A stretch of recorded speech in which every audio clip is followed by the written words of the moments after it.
Hello everyone, this is Smriti and welcome back to my channel. So in today's video, we will cover a very important topic which is importance of elasticity of demand.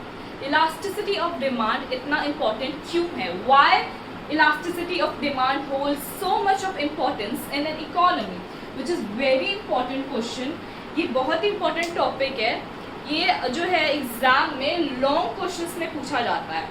ऐसे करके पूछ सकते हैं कि elastic और inelastic demands कितने type के होते हैं और साथ में why is elasticity of demand so important. कुछ पॉइंट्स है जो we will discuss today in this video. अब जो इलास्टिसिटी ऑफ डिमांड है वो क्या बताता है एक प्रोडक्ट का. प्रोडक्ट इनइलास्टिक है या प्रोडक्ट इलास्टिक है, उसी हिसाब से बहुत सारे डिसीजंस लिए जाते हैं. बिजनेस डिसीजंस लिए जाते हैं, गवर्नमेंट डिसीजंस लिए जाते हैं, गवर्नमेंट पॉलिसीज फॉर्मुलेट होता है कि प्रोडक्ट जो है, जो ट्रेड्स होते हैं, इंटरनेशनल ट्रेड्स, एक्सपोर्ट इंपोर्ट, वो सब इस बेसिस पे रहता है कि प्रोडक्ट जो है इनइलास्टिक है या इलास्टिक है. प्रोडक्ट को किस दाम पे बेचना है, प्राइजेस क्या रखा जाएगा, बढ़ा के रखा जाए या मॉडरेट प्राइजेस रखा जाए. इनइलास्टिक हुआ, इनइलास्टिक मतलब शिफ्ट नहीं कर सकता इंसान, सब्स्टिट्यूट नहीं होगा उसके पास शिफ्ट करने का, सब्स्टिट्यूट ही नहीं होगा तो शिफ्ट नहीं कर सकेगा. मतलब प्रोडक्ट इनइलास्टिक है. इसका मतलब क्या हुआ, प्रोडक्ट के जो प्राइजेस हैं अगर उसको हाई भी रखा गया तो कंज्यूमर उस हायर प्राइजेस में भी खरीदने को तैयार होगा. ठीक है. प्रोडक्ट इलास्टिक हुआ, इलास्टिक का मतलब सब्स्टिट्यूट है, सब्स्टिट्यूट है जिसका मतलब ये हुआ कि कंज्यूमर शिफ्ट कर जाएगा इजीली. और इजीली शिफ्ट होने का मतलब है कि अगर प्राइसेस को हाई रखा गया तो कंज्यूमर्स जो है उस हायर प्राइसेस में वो नहीं खरीदेगा, वो सब्स्टिट्यूट को खरीदेगा जो कि मच चीपर ऑप्शन होगा उसके पास. तो प्राइसेस को इस केस में मॉडरेट रखा जाता है और इनइलास्टिक के केसेस में प्राइसेस को हाई रखा जाता है. ठीक है. तो इसी बेसिस पे बहुत सारे डिसीजंस लिए जाते हैं कि प्रोडक्ट इलास्टिक है, प्रोडक्ट इनइलास्टिक है. इसी बेसिस पे आपके बिजनेस डिसीजंस लिए जाते हैं. इसी बेसिस पे ये मोनोपोलिस्ट के लिए कैसे इंपॉर्टेंट है. फैक्टर प्राइसेस किस बेसिस पे, किस प्रोडक्ट के बेसिस पे कैसा तय किया जा सकता है, वेजेस हाई रखना है या वेजेस कम रखना है. गवर्नमेंट पॉलिसीज में ये यूज़ किया जाता है. इंटरनेशनल ट्रेड, एक्सपोर्ट इंपोर्ट में इस्तेमाल होता है. Change in rate of exchange, rate of exchange में इस्तेमाल किया जाता है. रेट ऑफ एक्सचेंज क्या होता है आगे इसी वीडियो में मैं समझाऊंगी. टैक्सेस किसको पे करना होगा, टैक्सेस का जो इंसिडेंस ऑफ टैक्सेस है, टैक्सेस का बर्डन कंज्यूमर पे आएगा या सेलर पे आएगा. Explanation of paradox of plenty which is again very important. ये इतना इंपॉर्टेंट है पैराडॉक्स ऑफ प्लेंटी की ये हायर एजुकेशन में भी ये टर्म जो है साथ रहेगा. ये ईजी है, बहुत ही आसान है कॉन्सेप्ट. तो स्टार्ट करते हैं फर्स्ट पॉइंट से which is your important for taking business decision. Business decisions में किस हिसाब से ये इम्पोर्टेंस होल्ड करता है. तो important for taking business decision. Business decision में सबसे इम्पोर्टेंट जो बिजनेसमैन है वो क्या देखता है, किसी प्रोडक्ट का वो प्राइस, कि वो प्राइस किस बेसिस पे उसको रखेगा. प्राइस को ज़्यादा रखना है किसी प्रोडक्ट का या प्राइस को मॉडरेट रेट में रखना है कि सिर्फ कॉस्ट निकल जाए, या प्राइस को इतना हाई रखना है कि प्रॉफिट भी आ जाए. वो कैसे पता चलेगा, वो वैसे ही पता चलेगा ना कि प्रोडक्ट जो है इनइलास्टिक है या इलास्टिक है. इनइलास्टिक के केस में बिजनेसमैन क्या करेगा, जो प्राइजेस होगा वो हाई रखेगा. क्यों? क्योंकि इनइलास्टिक के केस में, इस केस में जो कंज्यूमर्स हैं उनके पास शिफ्ट करने का ऑप्शन नहीं रहता, शिफ्ट करने का ऑप्शन नहीं रहता है. ठीक है. सब्स्टिट्यूट जो होता है सब्जेक्ट का, प्रोडक्ट का, वो नहीं रहता है. तो जब सब्स्टिट्यूट ही नहीं है तो शिफ्ट क्या करेगा. तो इसीलिए इनइलास्टिक के केस में जो है प्राइस जो है बिजनेसमैन हाई रखता है, क्योंकि जब शिफ्ट ही नहीं कर सकेगा कंज्यूमर्स को वही प्रोडक्ट जिस प्रोडक्ट में सेलर सेल करेगा उसी प्राइस में उसको खरीदना पड़ेगा. बहुत सारे प्रोडक्ट्स ऐसे होते हैं जो इलास्टिक है, जितनी भी नेसेसिटी के प्रोडक्ट्स होते हैं, जो नेसेसरी प्रोडक्ट्स होते हैं, जो सर्वाइवल के लिए ज़रूरी होता है, आपकी दाल चावल, आपका मेडिसिन हुआ, ये सब सर्वाइवल के लिए इम्पोर्टेंट होता है। तो ये प्राइस इंक्रीज किया, उसी प्राइस में कंज्यूमर्स को बाय करना पड़ेगा, तो प्राइस को हाई रेट पे रख लेते हैं। पेट्रोल हो गया, इम्पोर्टेंट है, प्राइस को इंक्रीज कर दो, लोगों को तो खरीदना ही है, कहाँ जाएंगे, सब्स्टिट्यूट नहीं है ना। इलास्टिक प्रोडक्ट्स वो होते हैं जिसका सब्स्टिट्यूट रहता है, जो सेलर जानते हैं कि वो शिफ्ट कर जाएगा। इलास्टिक प्रोडक्ट्स के सब्स्टिट्यूट होते हैं, हम कंज्यूमर शिफ्ट कर सकते हैं। जब शिफ्ट कर सकते हैं तो ऐसे प्रोडक्ट्स के प्राइसेस जो है नॉमिनल रखेगा, मतलब मॉडरेट रखा जाएगा, कम रखा जाएगा, नॉमिनल रेट रखा जाएगा, ठीक है, जिससे जो कंज्यूमर्स हैं वो शिफ्ट नहीं करे, वो वही खरीदे। जैसे फॉर एग्जांपल कोल्ड ड्रिंक्स के कितने सारे एग्जांपल है, जैसे कोक हो गया, थम्स अप हो गया, लिम्का हो गया। एक अगर इंक्रीज हुआ प्राइस तो लोग थम्स अप पे चले जाएंगे, थम्स अप का प्राइस इंक्रीज हुआ लिम्का पे चले जाएंगे, लिम्का पे इंक्रीज हुआ तो फैंटा पे। मतलब जैसे जैसे आप शिफ्ट कर सकते हो, जो प्रोडक्ट्स पे आप इतनी जल्दी शिफ्ट कर सकते हो, उस प्रोडक्ट का जो रेट होगा वो नॉमिनल रखा जाएगा। वो प्रोडक्ट्स होते ही इलास्टिक है जो शिफ्ट कर सकते हैं, और इनलास्टिक वो है जिसपे आप लोग शिफ्ट नहीं कर सकते। होपफुली ये बहुत अच्छे से समझ में आ गया होगा बिजनेस डिसीजन किस बेसिस पे लिया जाता है, इलास्टिक और इनलास्टिक प्रोडक्ट है या नहीं। Second one is important to monopolist. Monopolist जो है प्राइस डिस्क्रिमिनेशन की पॉलिसी को अपनाते हैं। प्राइस डिस्क्रिमिनेशन मतलब अगर वो देखते हैं कि कंज्यूमर्स किसी प्रोडक्ट के लिए हायर प्राइसेस भी पे करने को तैयार है, हायर प्राइस पे करने को तैयार है, तो उस प्रोडक्ट का जो प्राइस होगा उसको इंक्रीज कर देंगे, ठीक है। और देखते हैं कि कंज्यूमर नहीं पे करेगा हायर प्राइसेस तो उसको नॉमिनल रखते हैं। फॉर एग्जाम्पल जो इनइलास्टिक प्रोडक्ट्स हुए जो एक कंज्यूमर खरीदेगा ही खरीदेगा, उसका जो प्राइस होगा, वो जो चार्ज करेगा वो हाई होगा मोनोपोलिस्ट। और जो इलास्टिक प्रोडक्ट होते हैं जो कंज्यूमर शिफ्ट कर जाते हैं, उनके पास ऑप्शन रहते हैं, उन सब प्रोडक्ट्स का जो प्राइस होगा वो मोनोपोलिस्ट नॉमिनल चार्ज करेगा। तो मैं जैसे for example monopolist, for example आप मान लीजिए फ्लाइट के चार्जेस हुए हैं। अभी फ्लाइट के जो चार्जेस होते हैं वो इंक्रीज होता चला जाता है, ठीक है, बिजनेस क्लास का और महंगा होता है। तो क्या करेगा, वो देख लेगा कि एक कंज्यूमर बिजनेस क्लास के टिकट के लिए जहां वो 15,000 पे कर रहा है, वो 20,000 भी पे करने को तैयार है, उसने इंक्रीज कर दिया, ठीक है, इंक्रीज कर दिया। अब कंज्यूमर लेगा ही लेगा, क्योंकि उसको लेना है। बिजनेस क्लास से इतनी जल्दी लोग इकोनॉमिक क्लास में शिफ्ट नहीं होते, इकोनॉमिक से बिजनेस क्लास में शिफ्ट हो सकते हैं, पर बिजनेस क्लास से इकोनॉमिक में नहीं जाते इतनी जल्दी। जा सकते हैं बट नहीं जाते इतनी जल्दी, तो इसीलिए हाई प्राइजेस चार्ज कर दिया, पे तो करना ही होगा। तो ऐसे जो इनइलास्टिक प्रोडक्ट्स है, कुछ मेडिसिन ऐसे होते हैं इंपॉर्टेंट जो कि बहुत हायर प्राइजेस पे बिकते हैं, क्योंकि उनके पास कंज्यूमर्स के पास शिफ्ट करने का ऑप्शन नहीं है। इसीलिए मोनोपोलिस्ट जो है इनइलास्टिक प्रोडक्ट्स के जो चार्जेस होते हैं वो हाई रहते हैं, और इलास्टिक प्रोडक्ट के चार्जेस वो नॉमिनल चार्ज करते हैं। समझ में आया? ये हो गया determination of factor prices. Third point is your determination of factor prices. Factor prices बोले तो आपके लेबर के वेजेस, ठीक है, जितने वेजेस होते हैं वो किस हिसाब से फिक्स किया जाता है। अभी जो ये जो ट्रेड यूनियंस होते हैं, ट्रेड यूनियंस कौन होते हैं? एक तरीके का ऑर्गेनाइजेशन होता है जो कि वर्कर्स, जितने भी लेबर होते हैं, लेबर के वेलफेयर के लिए काम करते हैं ये ट्रेड यूनियंस। जैसे स्ट्राइक करना होता है, किसके बेसिस पे? वेजेस को इंक्रीज करो, वेजेस को बढ़ाओ, एनवायरनमेंट को अच्छा करो, मेनली जो होता है कि वेजेस को इंक्रीज करो, ठीक है। इसके लिए ट्रेड यूनियंस वर्कर की हेल्प करते हैं स्ट्राइक्स करने पे कि वेजेस को बढ़ाओ। अभी यही चीज देखना पड़ता है कि कौन से प्रोडक्ट जो प्रोड्यूस हो रहा है उसके वेजेस को बढ़ा सकते हैं।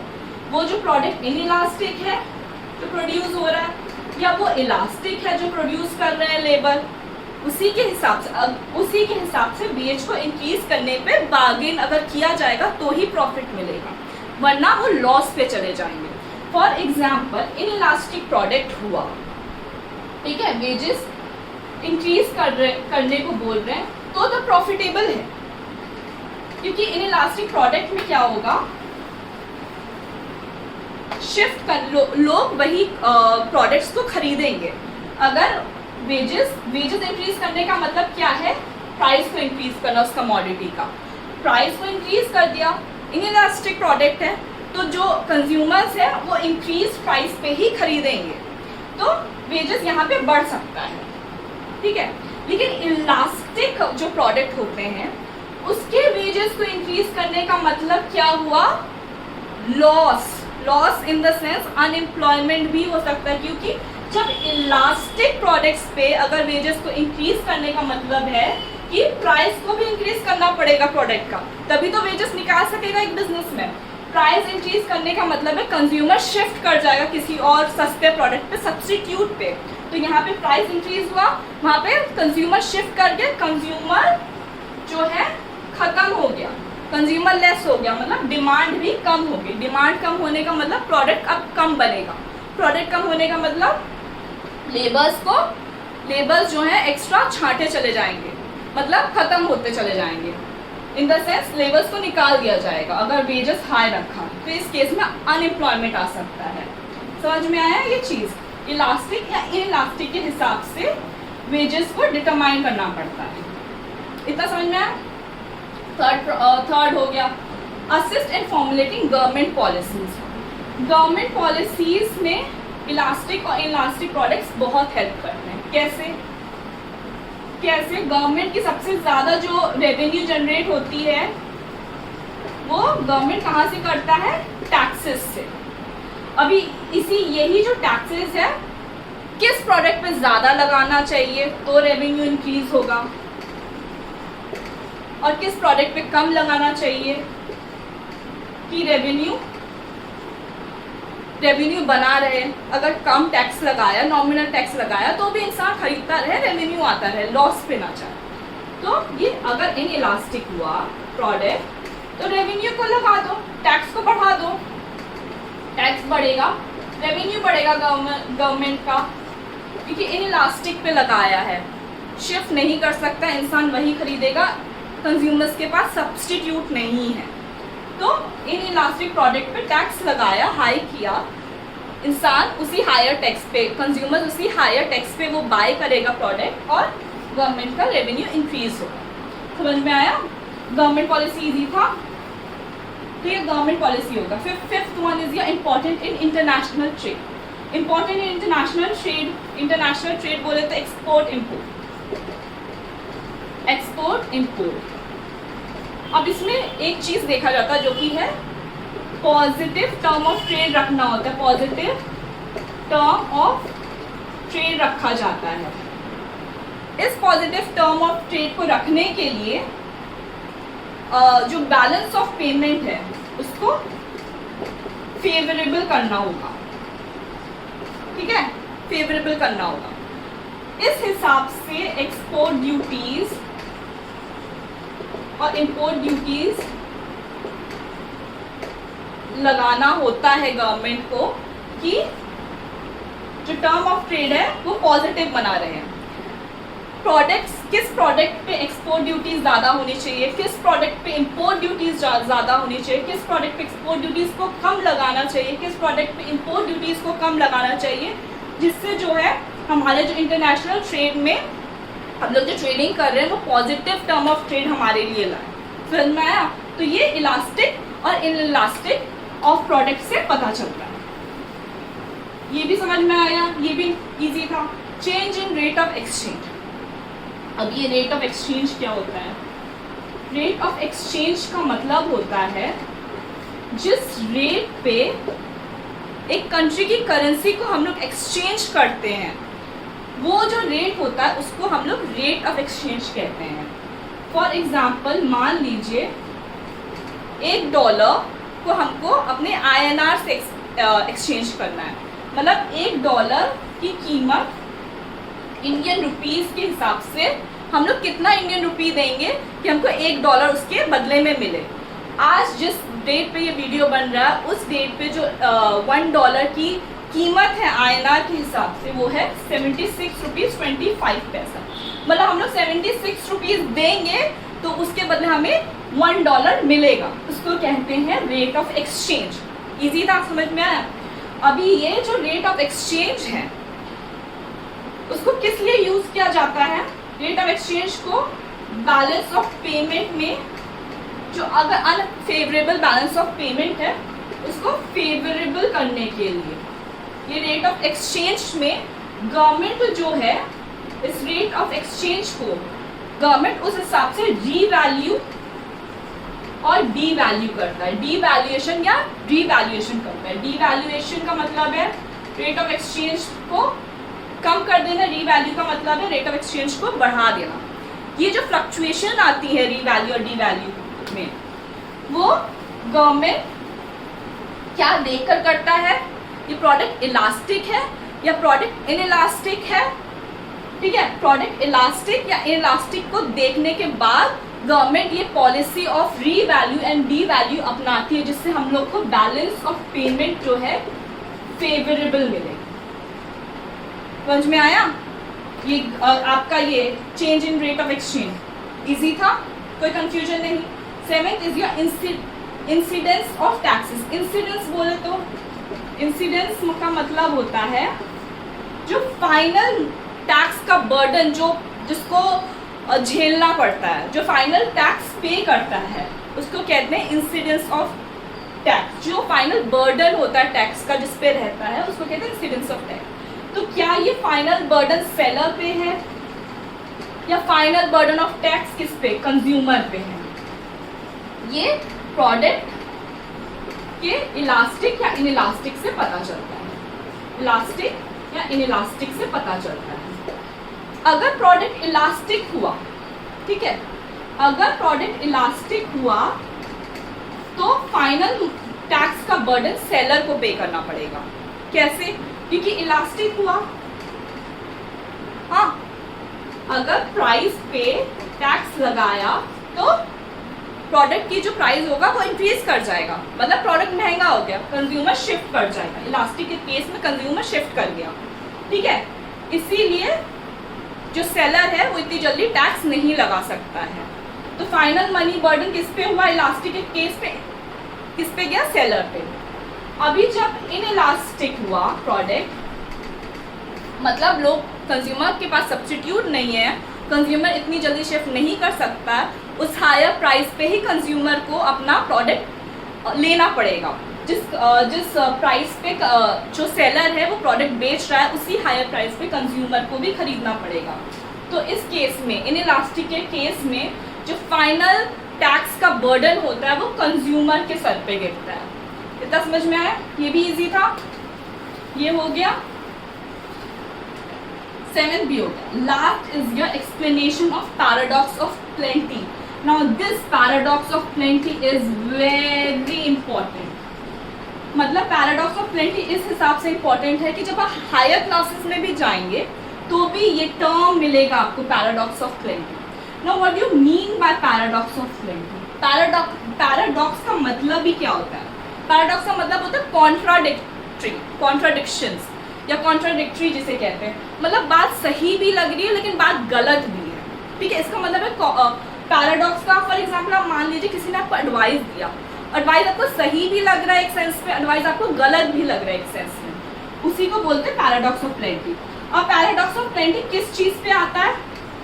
पैराडॉक्स ऑफ प्लेंटी जो है वो एग्रीकल्चर के केस में आता है। एग्रीकल्चर के केस में आता है। अभी तक हम लोग ये पढ़ रहे थे कि जब इनइलास्टिक प्रोडक्ट होता है, जब इनइलास्टिक प्रोडक्ट होता है तो कंज्यूमर्स जो है हायर प्राइसेस पे करने को तैयार रहता है, महंगी चीज़ें खरीदने को तैयार रहता है। अब इस पैराडॉक्स ऑफ प्लेंटी का मतलब ये हुआ कि इसका उल्टा, ठीक है। पैराडॉक्स ऑफ प्लेंटी एग्रीकल्चर के केस में जब बम्पर क्रॉप होता है, कौन सा क्रॉप? Bumper crop. बहुत एक्सेसिव में जब क्रॉप्स आ जाते हैं, सप्लाई देने के बाद भी फार्मर्स के पास बहुत एक्सेस में उनके जो प्रोडक्ट्स हैं, एग्रीकल्चर प्रोडक्ट्स हैं, उनके पास रह जाता है। उस केस में क्या होता है फार्मर्स की जो इनकम है, फार्मर्स की इनकम इन इलास्टिक प्रोडक्ट के केस में भी गिर जाता है। क्योंकि क्या होता है, इन इलास्टिक प्रोडक्ट्स जो होते हैं, फॉर एग्जांपल मान लीजिए इन इलास्टिक प्रोडक्ट बहुत सारे सीजनल प्रोडक्ट्स होते हैं। सीजनल प्रोडक्ट्स बोले तो जैसे आप मैंगो, आम मान लीजिए, या अभी इस सीजन में पुदीना आ रहा है, फिर इस सीजन के बाद खत्म हो जाएगा। धनिया, पुदीना, मिर्चा हुआ जो कि फ्री में दे रहे हैं, एक्सेस इतना क्रॉप हो जाता है, इतना बम्पर क्रॉप हो जाता है कि वो पेरिशेबल हो जाता है। पेरिशेबल क्योंकि एग्रीकल्चर प्रोडक्ट्स जो है बहुत सारे पेरिशेबल होते हैं, खराब हो जाता है एक टाइम के बाद। तो क्या किया जाए, एक तो फार्मर की इनकम कम हो गई क्योंकि हम लोग को जितना लेना था हम लोग होल्ड कर चुके हैं, उसके बाद भी फार्मर इतने कम में बेचता है कि उसको नुकसान होने लगता है। पैराडॉक्स ऑफ प्लेंटी का मतलब ही ये है कि बम्पर क्रॉप, एक्सेसिव हार्वेस्ट करने के बाद भी, बहुत ज़्यादा हार्वेस्ट करने के बाद भी क्या होता है, उसका उल्टा उसको इनकम नहीं मिलता, उसका इनकम कम हो जाता है, उसका इनकम फॉल हो जाता है। क्योंकि हम कंज्यूमर्स को जितना चाहिए होता है उतना हम लोग खरीद लेते हैं। फॉर एग्जांपल जब मैंगो का सीजन आता है हम लोग उतना आम होल्ड कर लेते हैं, इसके बाद भी अगर बहुत ही बम्पर क्रॉप की तरह आम बहुत ज़्यादा हुआ तो हम लोग नहीं लेंगे, क्योंकि आम हम लोग के घर में ही खराब हो जा रहा है। फार्मर्स के यहाँ तो बहुत सारे जगहों में रखने की कोई सुविधा ही नहीं होती है, तो उनके यहाँ तो खराब हो ही जाएगा। तो इस केस में क्या होता है, जो गवर्नमेंट जो है मिनिमम प्राइस